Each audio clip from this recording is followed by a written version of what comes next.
Were you outraged by the proposal, or do you see, from a business sense, value for having the Super League? I take it the second part of that question's a joke.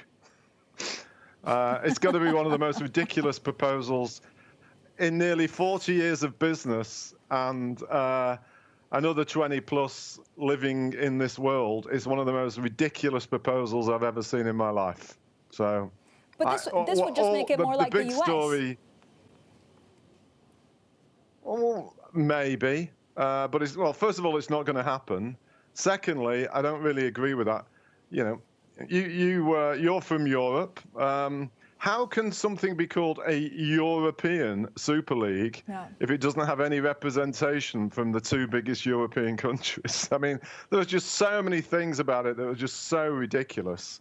You know, amongst the millions of questions, you want to get Jamie on here from JPMorgan and ask, how on earth did such an experienced CEO that is so good at so many ways by the standards of the industry I came from on connecting with the real world, how on earth did they let themselves get this proposal to where it got? It is ridiculous and epitomizes so much that has become wrong about modern sport, and particular football. But luckily, you've seen a massive reaction. And you know, maybe this is the beginning, the crescendo moments, and the beginning of what I would call a shift back to profit with some purpose, and actually linked to stuff, Francine, you and I have thought. Sorry, go on. Yeah. So, do you think that actually fans, right, need to have a stronger say in some of these clubs? And what would you do about it? So, could you raise funds and actually do something with Manchester United?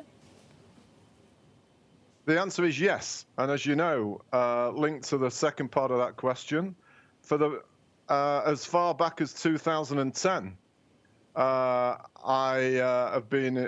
first got involved in efforts to try and help, let's call it a more fan-based or philanthropic approach to ownership of football clubs in England, and it looks to me reflective of the peculiar way this government has been shaped.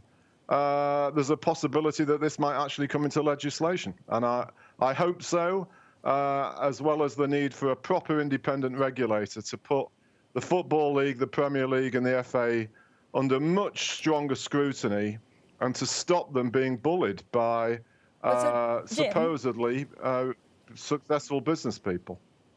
Are you telling me you're trying to take over Manchester United? No. I'm telling you that policymakers appear to be putting in place what is necessary to allow a much more fruitful and societal supportive structure of football clubs, and get us away from the nonsense that's been going on for the past decade or longer.